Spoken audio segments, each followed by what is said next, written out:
Awesome. So, hi everybody. Welcome to this session on Fast Track Your Career in Tech Roles. My name is Rashim Mogha.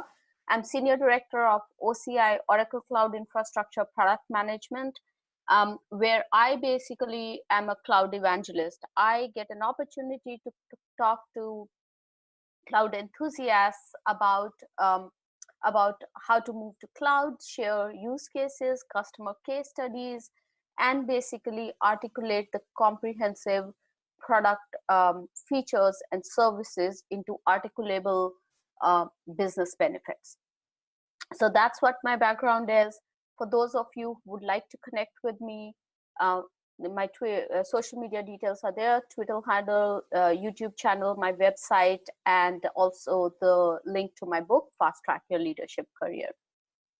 So what are we going to talk about today? We're going to talk about a little bit about my journey, because I think it's important for everybody to understand why I'm presenting this session today. We'll talk about scouting job roles in industries. So what does technical roles mean, and how can you expand your horizon when it comes to looking at technical roles? Then we're going to also talk about investing in yourself, both from a leadership perspective as well as from functional skills perspective. We're going to talk about how to build your brand and then nurture your network. We have limited time today, so I'll try to give you as much information as possible. Please note that during the course of this presentation and talk today, we are also going to give away some freebies. There are going to be free cloud credits that we are going to pass around. There's going to be free access to 5 of my Alexa skills that I have out there, and also some other information. So stay tuned for all that good information. Okay, well, my journey. So I started off as a software developer about 15 years ago, and like every every computer science student, as they come out, my dream was to be in the engineering roles. But I was lucky to get an opportunity very early on in my career, about 6 months into my professional practice, to contribute to a book. And as I started writing that book, I realized how much I enjoyed doing that. So then I gravitated towards training and certification and bringing in technical curriculum development into my job portfolio. So I have had an experience of working at VMware, AWS, and now at Oracle in different roles, in different technology roles, specifically around virtualization and cloud computing. And during that time period, I have found ways to be a woman tech evangelist, bringing in more women into technology roles, writing books like Java Web Services, and recently Fast Track Your Leadership Career, which happens to be an Amazon #1 bestseller. We released it about 4 months ago. I also do a lot of talks in the Bay Area, both on cloud evangelism as well as around bringing more women into the leadership roles in the technology industry. So I wanted to share my journey with you because I wanted to highlight that it's not important where you start from. What is important is the different things that you touch upon in your journey and how you bring in that impact as you're going through your career. So with that, let's start talking about scouting job roles and industries. Typically, when I talk to people, people say, I want to work for big companies, like I want to work for Oracle, or I want to work for Amazon Web Services, and I want to stay in technology. But it's important to understand that technology, being in a technology role, is not just about engineering. Product development is just one part of a tech role in the industry. There's also product marketing. So if you have a flair for writing, if you have a flair for marketing, and you want to bring in your technology knowledge into it, product marketing is a great way. Customer success. If you love talking to customers, if you love being in front of the customers, if you're empathetic as an individual, and if you have that empathy for the customer and you have technical background, customer success is another avenue that you want to look at. Customer experience, this is another aspect of it, um, wherein you use your technology knowledge and you bring in the whole idea of how the customer experience is going to be as they go through your product. So then customer enablement, training, certification, how you're going to put out the material out there for the customers. How are you going to educate the customers to adopt a service or a product?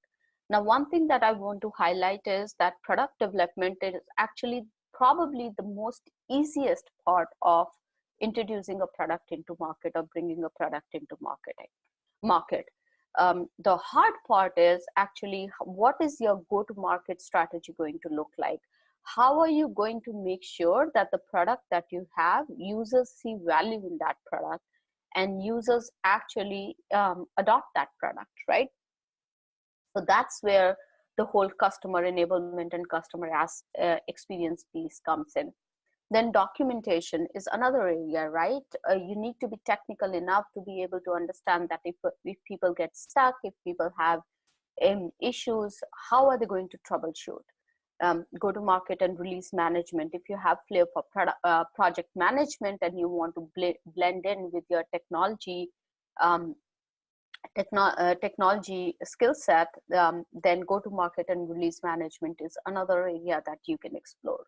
So bottom line, what I want to bring out over here is don't restrict yourself to just the product development roles. Don't restrict yourself to the engineering roles.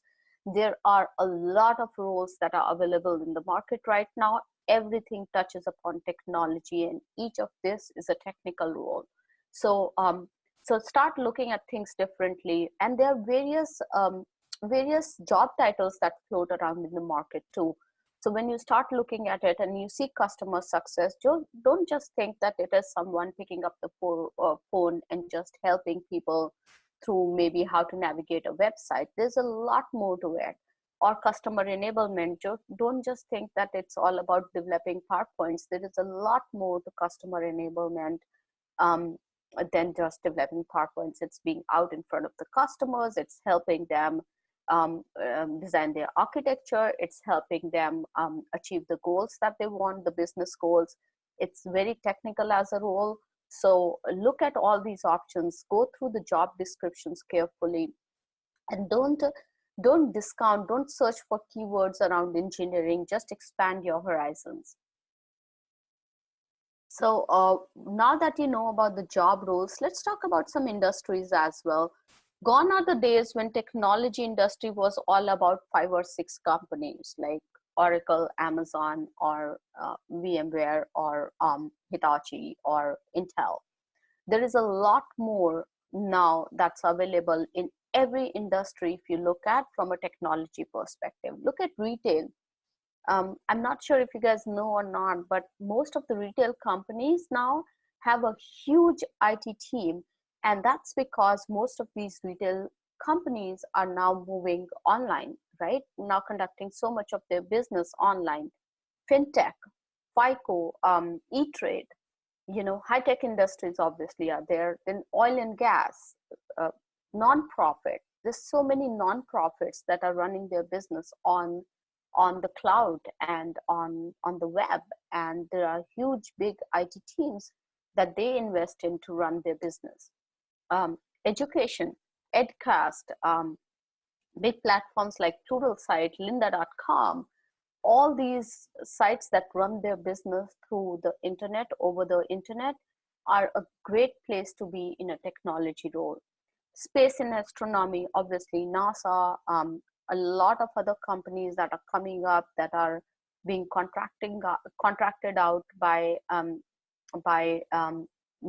companies like NASA, where you can actually, organizations like NASA, where you can go in and help them to maybe the next man to moon mission.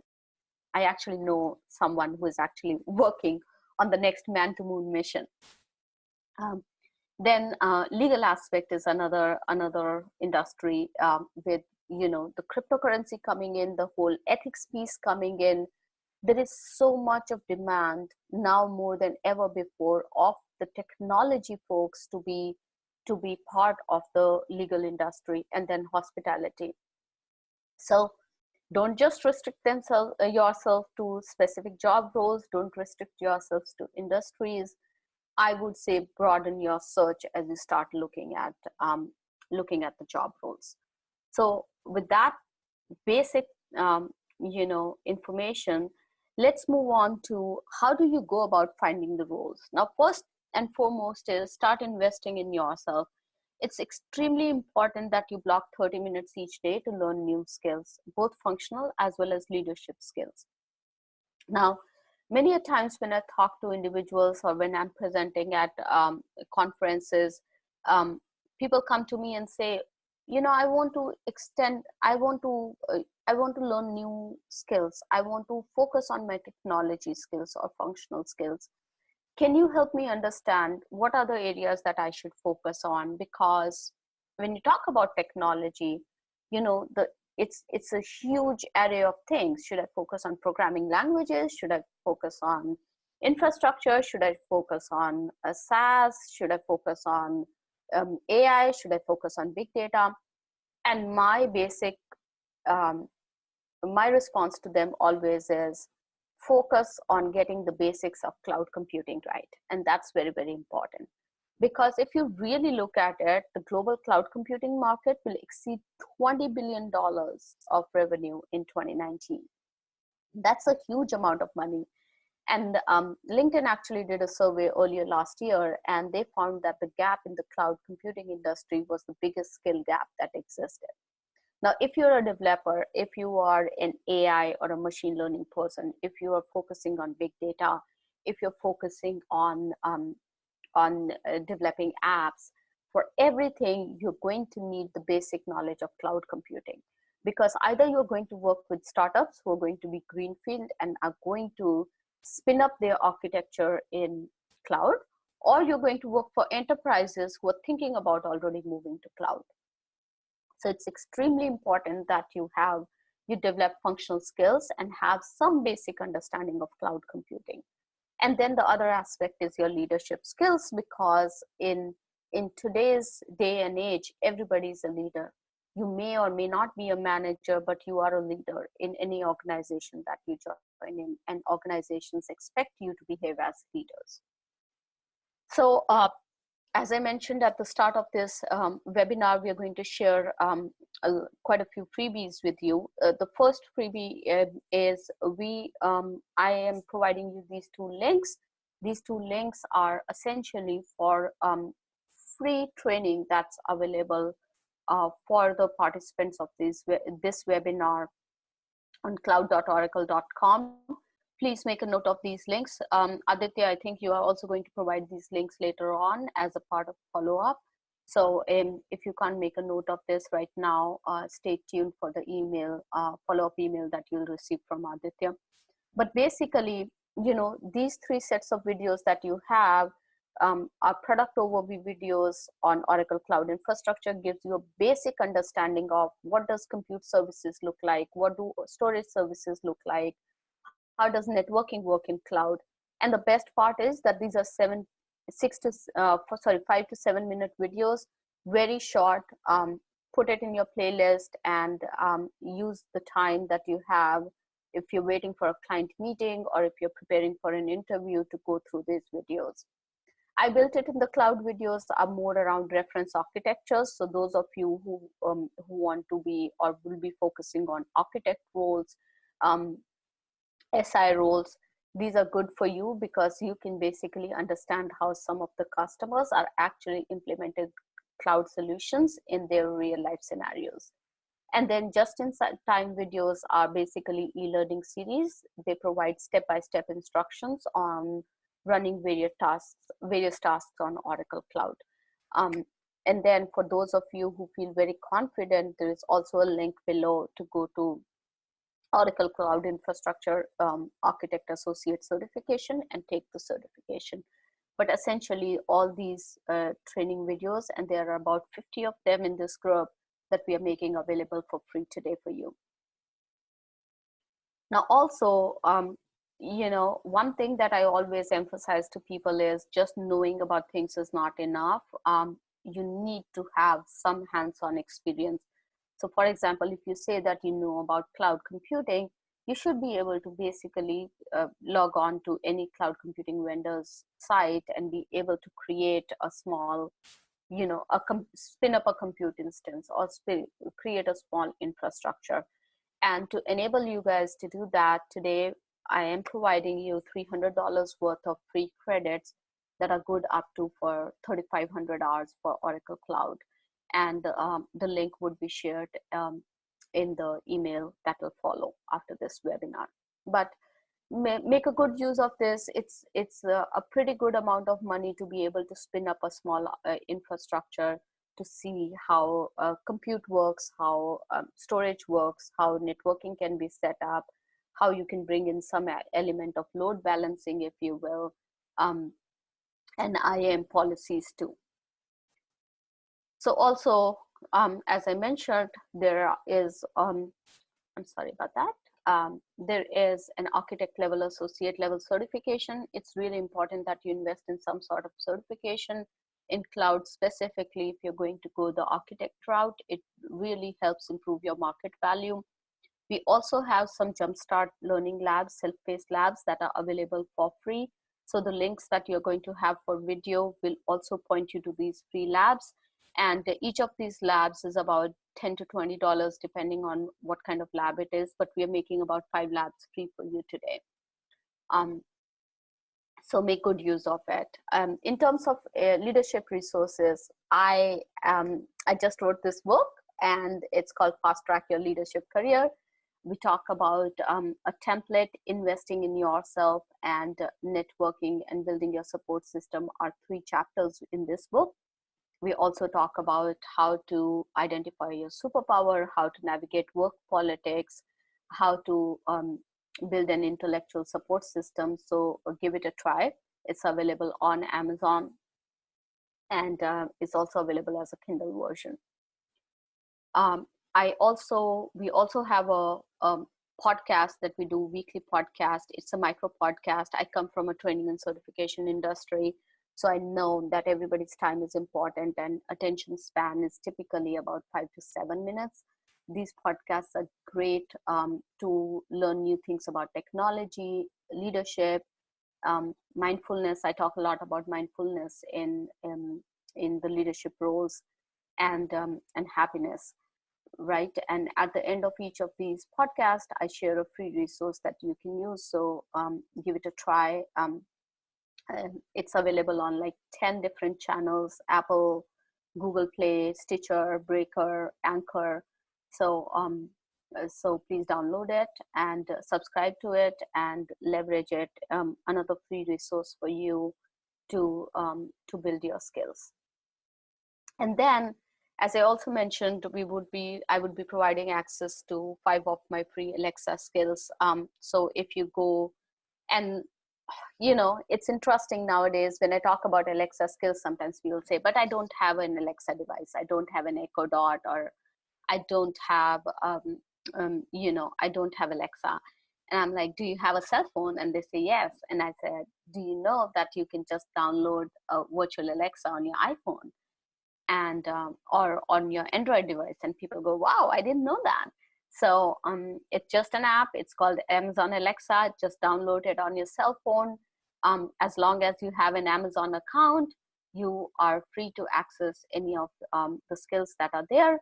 I would highly recommend leadership affirmation skill, especially coming from the mindfulness aspect of things. I basically think, with the environment and the world that we live in, there's so much of ambiguity in the corporate environment. There is so much of uncertainty, and so much is changing every day from a technology perspective. You sometimes need to calm down, take a deep breath, and these affirmations help a lot. I actually have a routine. I run my leadership affirmation and detox affirmations in the morning, and in the evening I have a gratitude affirmations Alexa skill that I run for myself. So enable these skills, leverage, and share it with your friends and family and coworkers, and let me know what you think about them. So that keeps you grounded, brings in mindfulness, and helps you build your your leadership skills. Now, another aspect to this is after you have invested in yourself, you need to start building your brand, right? So when you approach somebody and when you're asking them for a technology role or a role where you're trying to change your direction of your career, it really helps to have a brand out there and have people know you as an individual. So how can you do that? You can do that by the first and the foremost thing is update your LinkedIn profile. And when I say update your LinkedIn profile, many times I see individuals have their LinkedIn profile is a copy paste of their resume. I encourage you to look beyond that. Your LinkedIn profile is an opportunity to tell people what your who you are as an individual. What are your work ethics? What are your beliefs? And how do you help businesses? Right? So reframe your LinkedIn profile to showcase more than what you have done in your career, and try and tell people what you would like to do in your career, where you want to be versus where you are right now, right? So for example, for me, my focus is always going to be around customer enablement. Whatever I do, I know that I will be driving businesses because I'll be enabling customers. So being in training certification, I did that. Being a cloud evangelist, I'm doing that. Being women in technology, I'm doing that. A leader, I'm doing that. With my books, I'm doing that. So anything that I do, it's based on empowering people to be able to use technology and make the best out of it. Also start writing blogs. One popular misconception is that if I put something out there, I'm kind of claiming that I'm an authority in the subject. Remember that when you write blogs, you are essentially putting your thoughts forward. You don't need to be an expert. Do your research, but put across something and ask people for their opinions, and you'll see how much interest it generates. So don't wait. I waited a long time before I felt confident about writing blogs. And then I realized that anytime I wrote something, people actually saw value in that. So don't wait for too long. Everybody has an opportunity to share things. And when you're sharing things on social media, you're basically empowering people. Now, with that said, I typically advise not talking about politics, not talking about personal aspect of things on professional social media sites like LinkedIn. Now, also, if you're a developer, then contribute to open source projects like my Alexa skills. The source code for my Alexa skills is actually available on GitHub. I make it available for everybody and for other Alexa developers who want to go and look at it. I talk a lot about cloud infrastructure on my podcast that I do, Eva podcast and other podcasts that I do, because I want to share my knowledge. So it's all about sharing and putting it out there and empowering others. And then also sign up for volunteering opportunities, especially for women who are technology leaders or who are into technology. Sign up for events in your local area where you can get in touch with other people. You can get in touch with other women leaders and get an opportunity to network. So that's about building your brand. Invite people to actually comment on it, tag people. You'll be surprised how many people are actually willing to help you build your brand as you take that path. But it takes time. Don't expect overnight results, and also carve out time. It's very important. So for example, when I started working on my brand, I would spend I would try to do one blog a month. And that was a good way to start it. There would be times when I would do 4 blogs a month because I had so much to share with people. And there would be other times when I just had, one blog a month. But try to stay consistent, keep at it. It takes time to build your brand, but also know that it's important to build your brand. I was talking to Shweta, who is the talent leader for Amazon Web Services, and she mentioned to me, and she has that story in my book. She contributed into my book as well.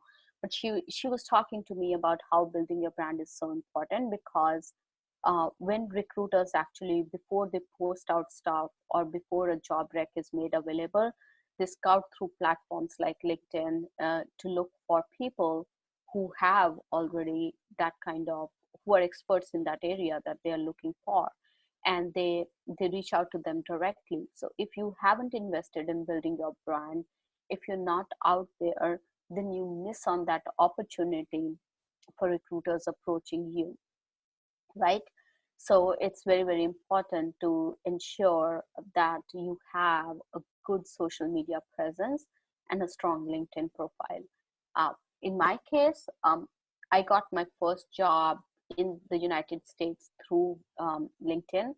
I had someone whom I connected with. She liked my LinkedIn profile very much. We kept talking for about 6 months, and as soon as a role opened in her organization, she called me and she said, "I have a job for you." And that same person then helped me move to Amazon Web Services when I moved to Amazon Web Services. And then also my job at Oracle Cloud Infrastructure also came through my contacts on LinkedIn. So it's a very powerful platform, I would say, and I want you to make sure that you utilize it. And then last but not the least, network, network, network. I can't emphasize enough on this. When I moved to this country, I thought if I was good enough in the job that I did, everybody would know about it, or my managers would talk about it. They would recommend me for new roles. But I very quickly realized that just doing my job and being great at my job wasn't enough. There was more to it. Now, when you start looking at it, it's important to have sponsors. It's important to look at who is going to help you grow into your next role, or who is going to help you with your next promotion.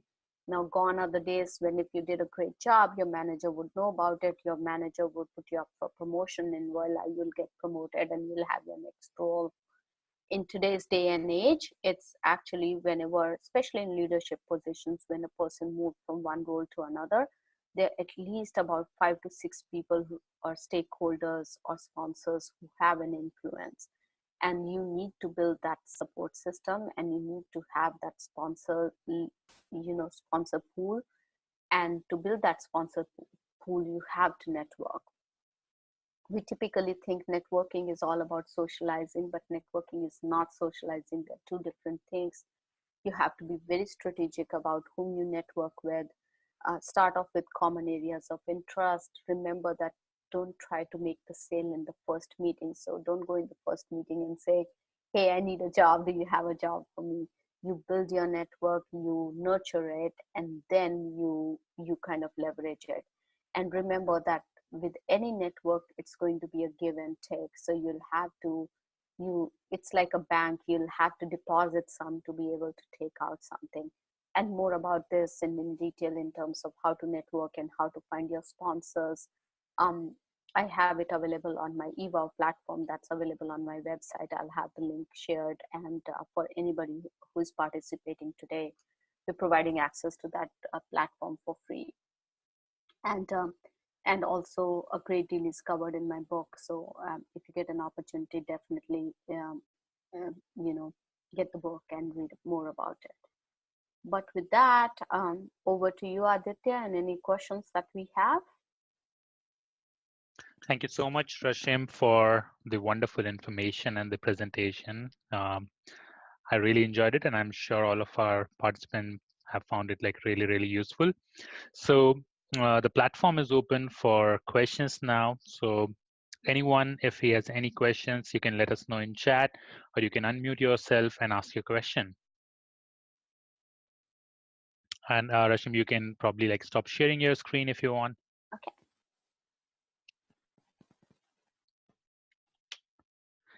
Okay, so I've got one question here. So Rashim, you talked about leadership skills, the importance of leadership skills in your workplace. What are the best practices to develop your leadership skills during your job, especially for the fresh graduates when they join their job for the very first time? How can they ensure that they develop their leadership skills over time? Yeah, a few things that are key components to developing leadership skills is first is learn and be curious. It's extremely important to have that mindset of learning, being curious, asking the right kind of questions, right? So that's the first aspect to it. And the second aspect to it is taking ownership and showing genuine interest in something. So if you get an opportunity, many times we think, oh, it's an opportunity, but I don't know if I'm fully qualified or not to take on this opportunity, or do I know enough? I always recommend to people is when you're given an opportunity, take that opportunity and then figure out how you're going to do it, right? And once you start doing that, you'll start seeing that basically your functional and your leadership skills grow. Another good way to do that is very early on start investing in sponsors. I know we most of the times when somebody joins into an organization, we talk about, hey, do you have a mentor or not? But many a times we forget to find sponsors, and it's very important to look for sponsors. Sponsors are the people who are basically your cheerleaders. They are the people who are going to recommend you for your next job, your next career growth. And it's really important to start thinking about your career growth early on when you join. Also, experiment a lot, take risks early on in your career. Nowadays, we live in a wonderful world where there are so many opportunities, and there are opportunities to fail fast and recover from that, right? So you're not going to get stuck in a role, you're not going to get stuck anywhere if you make a mistake. You have an opportunity to come out of it. And if that's something that you don't like, but experiment, take risks early on in your career. um, Another thing that's key to leadership, and I need to bring this in, Aditya, is being mindful, right? Mindful leadership as a concept is becoming very important because we live a life of partial attention, right? We are overscheduled, and we always have partial attention. Even now, I can, while we are on this webinar, there would be people who would be thinking about what's going on in my mailbox right now, right? So how do you go about being more focused in your work? How do you have clear vision? That's by practicing mindfulness. And I have seen very early on, if you bring in the practice of mindfulness into your leadership style, it really helps. Oh, that's great. Thank you so much. And I can completely agree with your point of being mindful about what you're doing at the moment. Cool. So I'll again take a pause here, and it's an opportunity for everyone to ask question.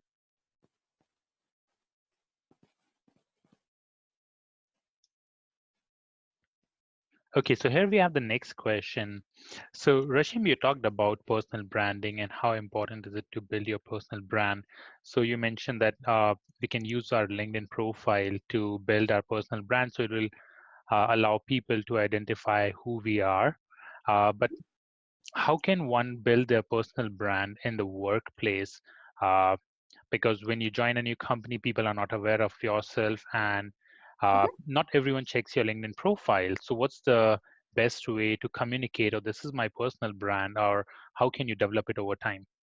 That's a very good question, Aditya, and I think it all happens in terms of how much you share about yourself in the meetings that you get into, or how much you contribute. So, for example, early on when I joined Oracle, I joined in product management, and I would get into meetings, and somebody would bring in training and certification, and I would say, I would provide some insight on that, and people would know, like, oh wow, this is valuable information. We sitting in the product engineering group did not know about that. And then I would bring in my knowledge, and then a couple of times I got an opportunity to actually be a part of a small event that was being hosted, right? And we talked about Oracle Cloud Infrastructure. And within that, as we were talking about leadership, I brought in mindful leadership. And then somebody approached me and said, I would love to do a mindful leadership session. Um, within Oracle, would you be the one who would like to host it? And I said, well, I can definitely come in and be the guest speaker. And that's how slowly one thing led to another, and that's how you build your brand within an organization. But if you don't share what you know with people, people would not know what your personal brand is all about.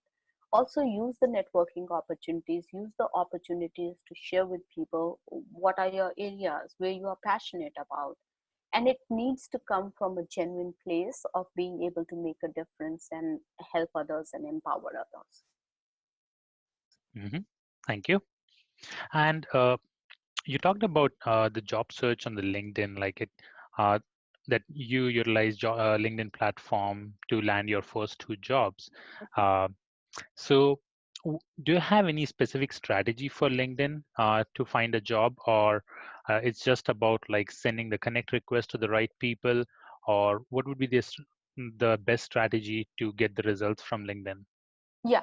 Wu, I got your question. I'll answer Adit's question and then I'll come back to your Yes, question. sorry to cut you off, Vu, but yeah. So for LinkedIn, what I've seen that works best is I always, for LinkedIn, I started working on my brand first. As you start working on your brand and as you start meeting the right kind of people, people start connecting with you.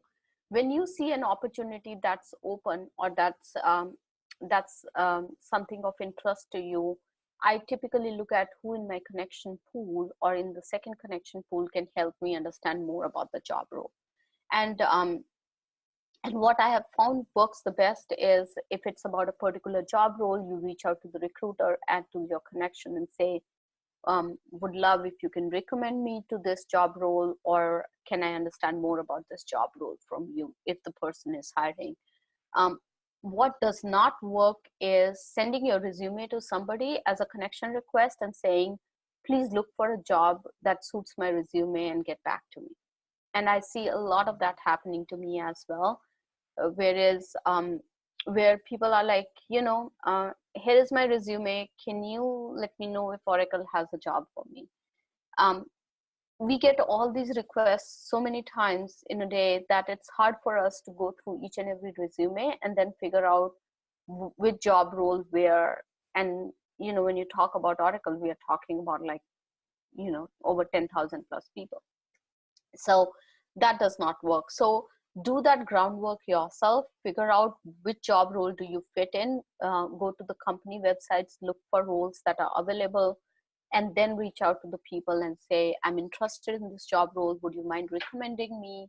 Or I would love to know more about the roles that you're hiring for. So sometimes people have, I'm hiring. That's a good indicator of somebody to connect with and say, hey, can I know more about the roles that you're hiring for?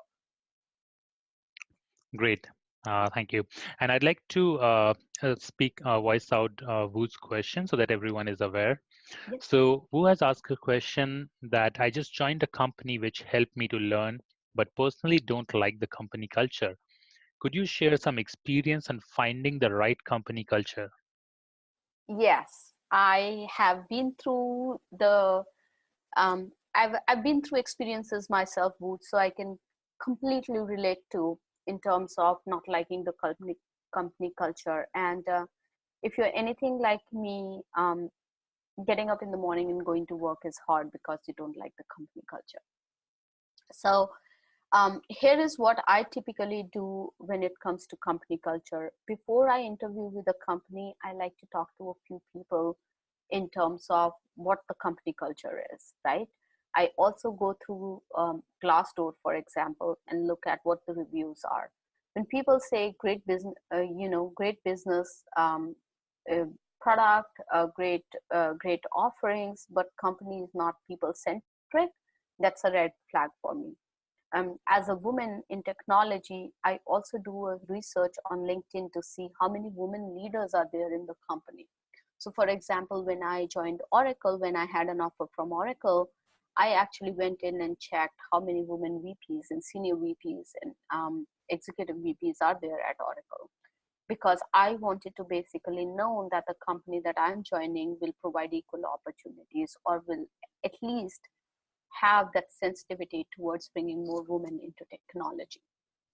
So also a good way to do that is when you interview for an organization, talk to your hiring manager and try and figure out, like, and trust your gut. If your gut tells you that something is fishy, there's definitely something fishy. So for example, I was Aditya and I, we were just talking before this webinar that I have been a remote employee and I work remotely for about 8 years now. And there was a company that I was interviewing for, where I was talking to a hiring manager, and the hiring manager said to me that I really need to see everybody in the office because of various reasons, but also if people are not in the office, the optics are not good. It's not good for the optics. And that was a red flag for me, because I was like, is it butts in the seat, or is it the work that's being done that matters to you, right? So those are the things that some tips that I can provide you around finding the right company culture. Please let me know if that helps, or if you want me to elaborate on something. Thank you, Rashim, for your answer. So again, if you guys have any questions, please feel free to put in the chat, or you can unmute yourself and ask a question here. Okay, so in the meantime, Rashim, how do you manage the corporate stress these days? Okay, so we'll take Glory's questions first. I'll speak it here. So I'm a student from Johns Hopkins University. I saw your profile that you worked in Silicon Valley East Bay Startup Association. Could you please share some interesting and unforgettable stories while working with many excellent innovators? Thank you for your question, Glory. And I was about to ask this question.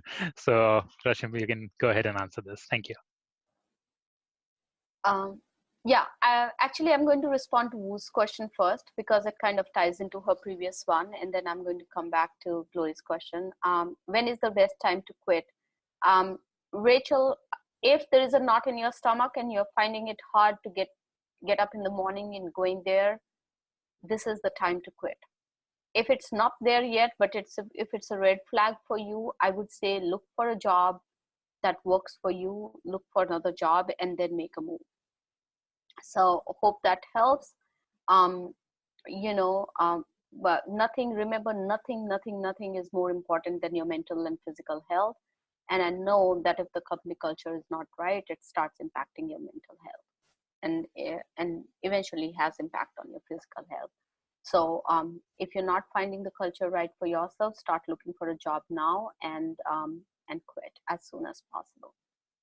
Yeah.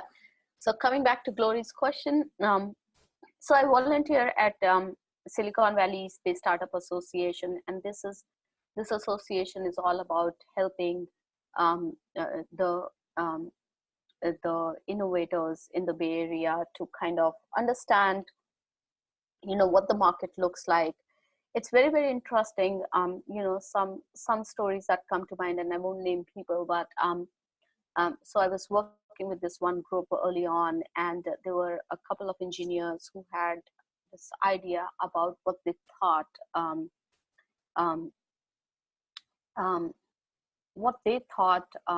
people should buy, right? They had a product in their mind, and they was like, I think everybody needs this product. And I was like, so how many people have you talked to? Our friends love this idea, our families love this idea, and we have been talking to a few people who really think that it would be good for them. And so people normally start sometimes with the solution and not with the problem. So it's interesting to see then to build problems around the solutions that they have, or they think it would be interesting for people to buy. Also, many times the people who come from the development background know how to build a product, but they don't know how to take it to market. So that's, and there's some very wonderful stories that emerge out of that.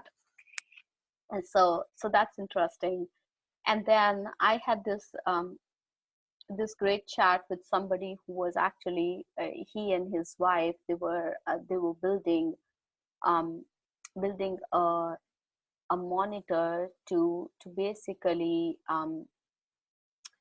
they just had a baby, and they were always under this fear, if you will, of what happens if we forget to monitor the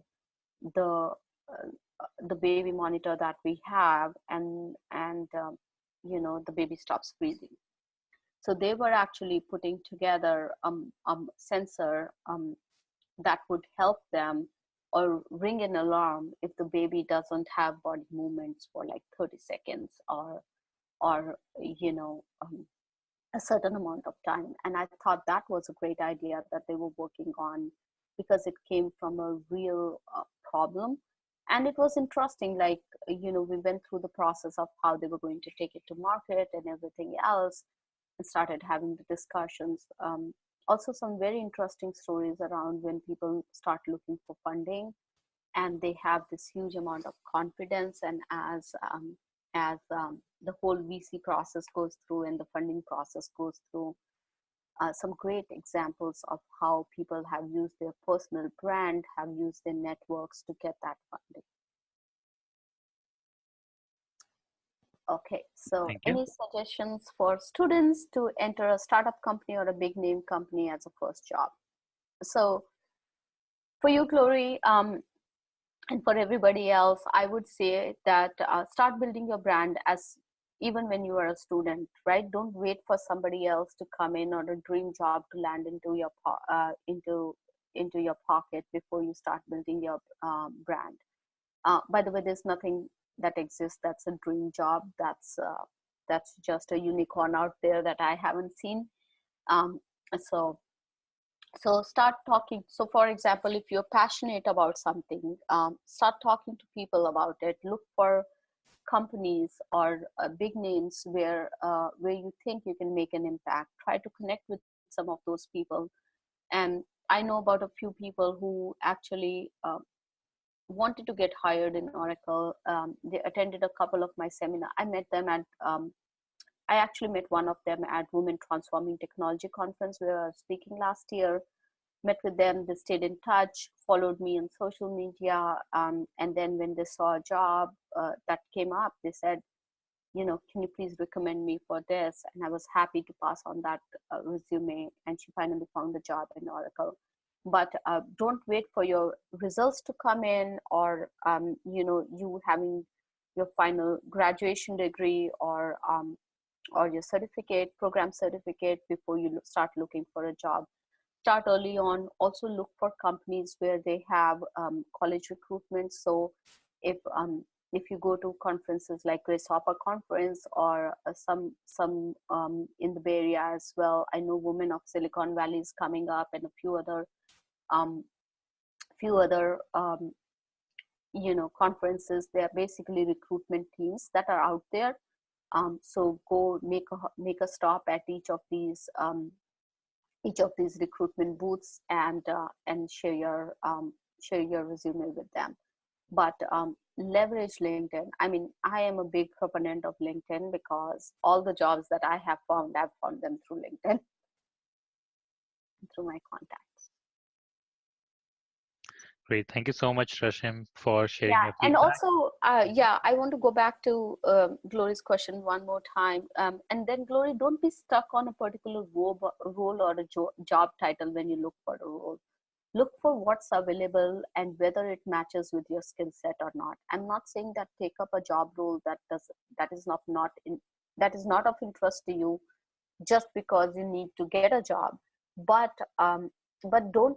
don't go in thinking that you need to only have an engineering job or only a marketing job. Go in with an open mind, because especially in startups, the roles kind of blend, right? Because there are fewer resources, everybody's trying to hustle up and kind of take on more responsibility. And I must tell you that working in a startup is the best way to shape up your career, because in a startup you get an opportunity to kind of reinvent yourself and see, you have an opportunity to try out different things and see what works best for you. So for example, even at Oracle Cloud Infrastructure, like while Oracle is a big company, this cloud infrastructure group is like a startup group. We started off only 4 years ago and introduced our cloud offering into the market 2 years ago.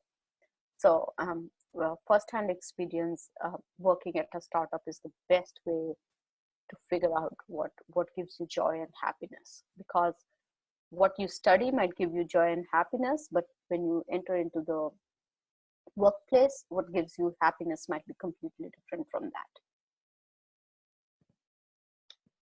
Thank you so much. And we have final few minutes left, so it's an opportunity to ask one or two more questions.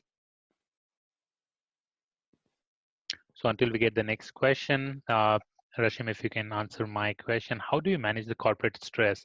So these days, as you mentioned, like everyone's thinking about multiple ideas at the same time, multiple items, right? What's going in my mailbox? Uh, when you are in the corporate company, you have like 500 tasks running on, right? So how do you manage the corporate stress, especially like when you're working on a client project and you have like clients standing on your head almost all the time? Yeah. So I've gotten into a practice where I do not schedule 1 hour meetings anymore. They're either going to be 30-minute meetings or 45 minutes meetings. And the reason why I started doing that is so I've always managed global teams. And with that, essentially what you're doing is you're running from one call to another, essentially, right? And there is no time in between these calls to kind of pause, take a deep breath, and understand, why am I going into this next meeting? And what is expected out of me in that next meeting, right? And many a times we just get into one meeting, there are a few action items, and there is another meeting again, but the problem really doesn't get solved. I've also learned how to delegate. So if I'm not required in a meeting where I don't think that I can contribute any more than my team members can, I let my team members take a lead on that. We actually have started our meetings with the leadership affirmations, that the skill that I built. So we go in with a positive mind. We know that every day we are fighting a battle either with ourselves or with somebody else, and to go in with a positive mindset really helps, because then you start thinking, you take away the emotions out of the conversation. You start thinking about the business rather than thinking about your own ego or how it impacts you. So those are the few things that help. I definitely I'm not a pro at it, but I do meditate twice a day, 5 minutes approximately in the morning and 5 minutes at nighttime. I say a gratitude prayer. I'm big on gratitude and expressing gratitude, so much so that I built an Alexa skill for that. But that's my way of kind of being grounded and being able to kind of manage the corporate stress. That's really, really helpful. Thank you so much. Okay, so with that, we have reached the top of the hour. So thank you so much, Rashim, for your time and for sharing your knowledge, insights, and experience. I can't express how. Okay, so sorry, we have got one more question. Do you reply to the company emails on the weekends? You can go ahead. Yeah, I used to reply to company emails on the weekends. I've stopped doing that now. When I started replying to the company emails on weekends, I set that wrong precedence for my team, thinking that everything was urgent and important and they had to respond to emails as well. Also, I created I kind of led people within the organization to believe that it was okay for them to send me emails over the weekends and I would be okay responding to them. So so now if it's not important, I don't respond to emails. If it's urgent, people know that they can text me and I'll respond to them.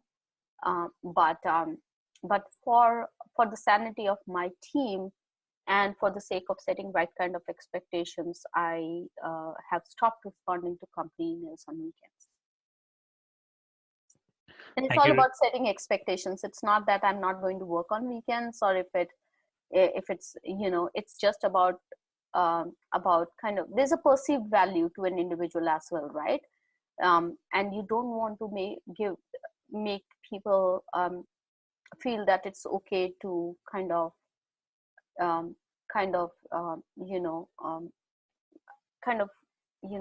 emails and your professional life kind of infiltrate into your personal life. And I think when you're well rested and when you have that opportunity to kind of rejuvenate over the weekend, you bring your better self into the work the next day. Mhm.